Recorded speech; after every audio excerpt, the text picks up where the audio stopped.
Hi, David Lomman here, and this is the third day on happiness, and it's third day, and it's more than anything, it's about what stopped me or you from being happy. So let's just talk about this for a minute. I can always say, I'm not happy because, but is that the truth? Is it because of something that has happened to me, or something that I've done, or something that was done to me that has caused me to be unhappy? Or is it a decision I made not to be happy? But instead I made a decision to be sad. I made a decision to be angry. I made a decision to be hurt. I made a decision to carry something with me which was all about stopping me from being happy. Something else intruded in my happiness. So today it's about, what is it that stopped me from being happy? And if I look at that, if I look at what it was that stopped me from being happy, I can go back on my timeline. And I look at the timeline of my life, I go back on my timeline and go back to the 18 months of age. And I go back to a time where my father left. And my father left not because of, this was, I was born in 1950, so this was 1951, 52. And he left to go to work somewhere else. So he would go away for 3 weeks, come back for a week. Go away for 3 weeks, come back for a week. And I love my father. So when he left, I become unhappy because I'm sad. So I take on the sadness and I carry the sadness with me, and that sadness stays with me when somebody leaves me. And because of that, and because I then have an expectation that somebody's going to leave me, that I'm not good enough, because that's what it always comes back to. At some level, I must have caused that. And if I caused that, then anybody else who is with me could leave me and I could be unhappy.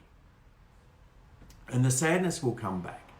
So all of this convoluted thing that happens to us, all these issues that happen to us, cause us to be sad. And the sadness puts a damper on the happiness. We can have moments of happiness. I can remember going to a playground and riding down on the hurdy-gurdy, or going down the slippery slide, or going on the seesaw, right? But I was there with my mum, right? I wasn't there with my dad. The times my dad came with me to do those sort of things, there were just so few of them because he was busy doing his work. He was busy doing what he needed to do to put food on our table. But for me, I'm a child. I don't reason that way. My thoughts are, he's not there, so I'm not happy.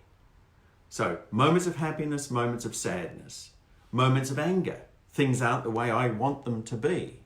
So everything intrudes on my happiness. Now, how about you? What's your timeline? Hey, comment below. I mean, this series of videos is about happiness, is uncovering the cause of unhappiness, uncovering the story that we tell ourselves as to why we're not happy. So, what do we need to be happy? What do I need to be happy? And how can I get that back? How can I rescue that child if I'm doing inner child rescue work? How can I heal that past if I need to heal that past? What can I do that's going to make a difference in my life now and allow me to be happy now, no matter what happens? Somebody leaves, they leave. So what? What do I do then? I go out and I find others to fill that gap in my life if I wish to. Or I sit in a corner and I allow myself to feel my unhappiness until it overtakes me, and if I allow it enough, it eventually becomes depression. It eventually becomes so bad that all I'm thinking about is what's wrong in my life rather than that I have a choice about how I'm going to live my life. Because once I know I have a choice about how I'm going to live my life, the power is back with me. But if I believe I don't have a choice, if I believe that the only choice I have is to suffer, then I'll keep the suffering going within me. And I'll bring in other suffering to prove that I don't have a choice. I'll look for things that are causing me to be unhappy. The ice cream that I had drops on the floor, I'm unhappy. I'm a klutz. I made a mistake. I've done that badly. I've done that wrong. All these things pile up after a while and they become my story about my unhappiness. So when I get those things that I want, I'm happy for a moment, but it doesn't last.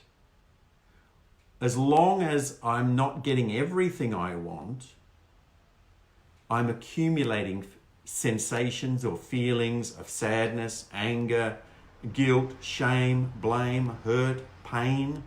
I'm accumulating these things and I'm allowing them to intrude on my ability to be happy. So I don't know about you, but I know for me, the important thing was that I had to find out how come I was unhappy. And that's where I discovered that at 18 months, I chose to reflect more on what was wrong in my life than what was right in my life. Not my mother's fault, not my father's fault, not even God's fault, not even my fault.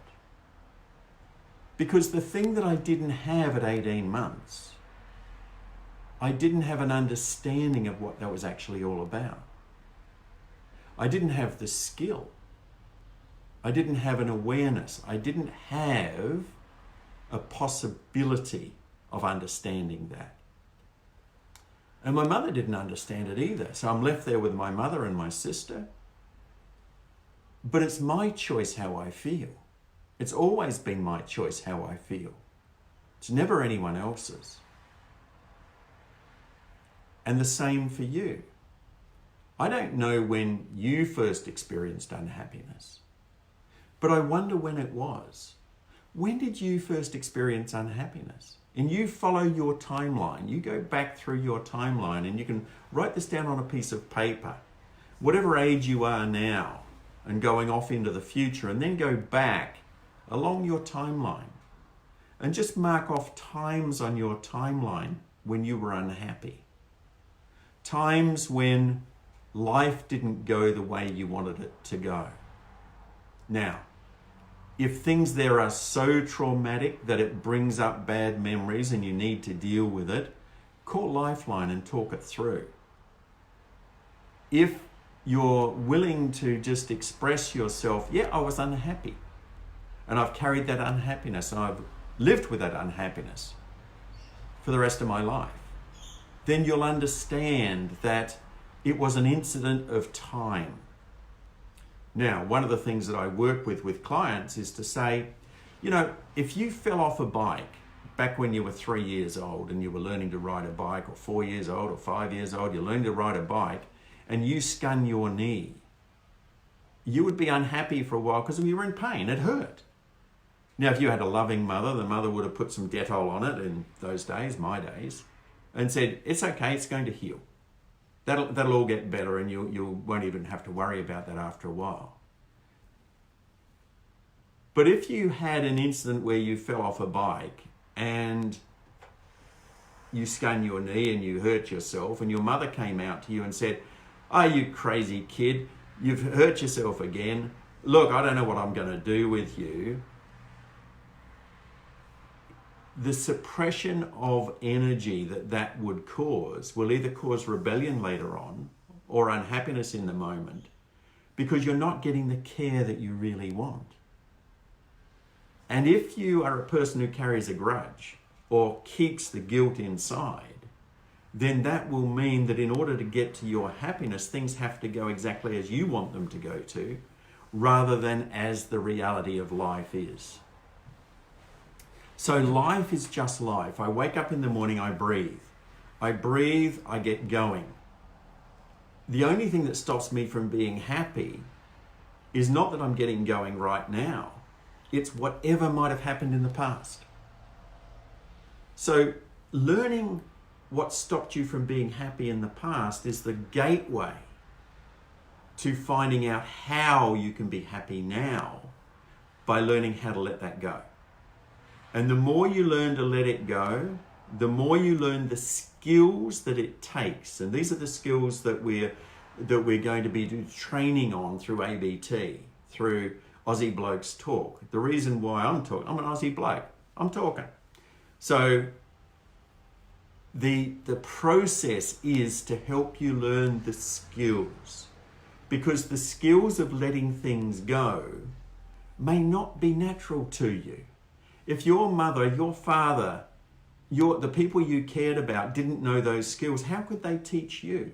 And if you didn't learn them, how could you know what to let go? How would you know what to let go? It's taken me 30 years to get to this point where I can pinpoint things in people's lives and say, how about we deal with this?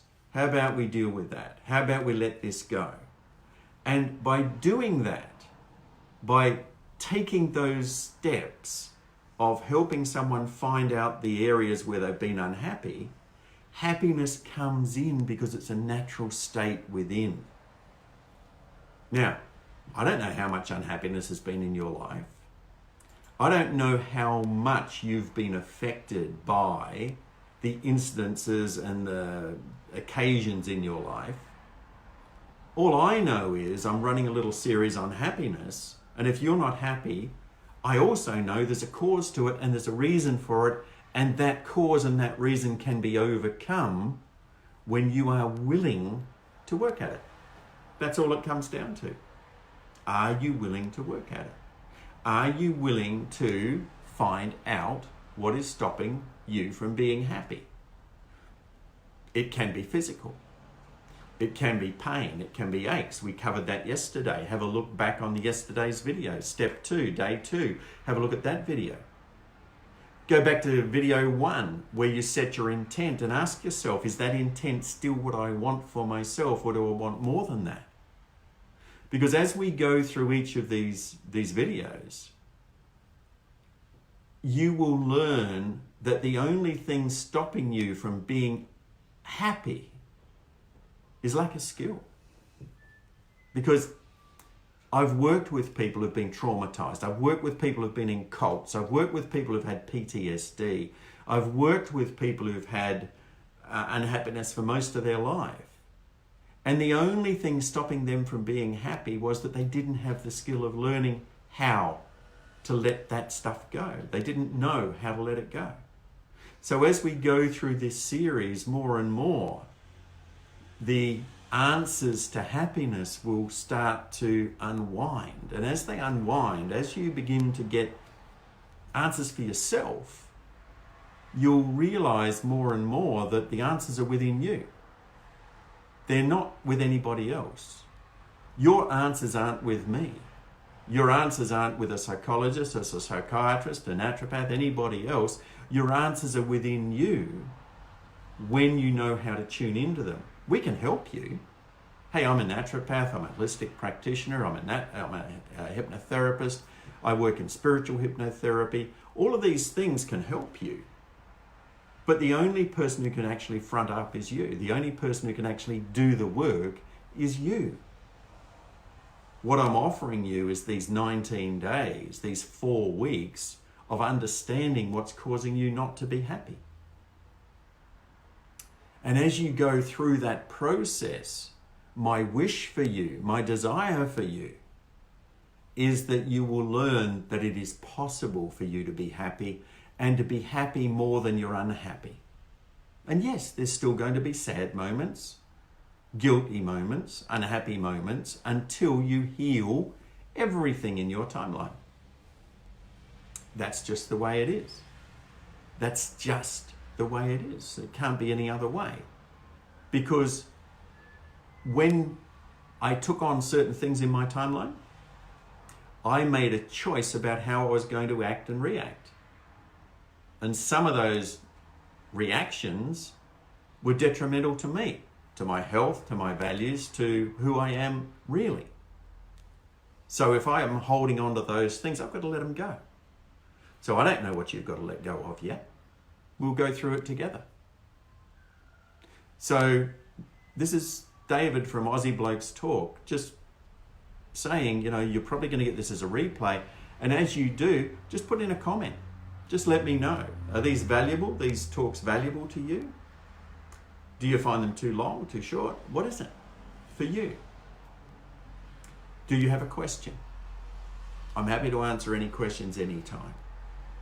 So please, just like the page, like the video, help us to understand where you are so that we can be of service to you. So the talk today, step 3, day 3, was about what stopped you from being happy. Bye for now. See you tomorrow.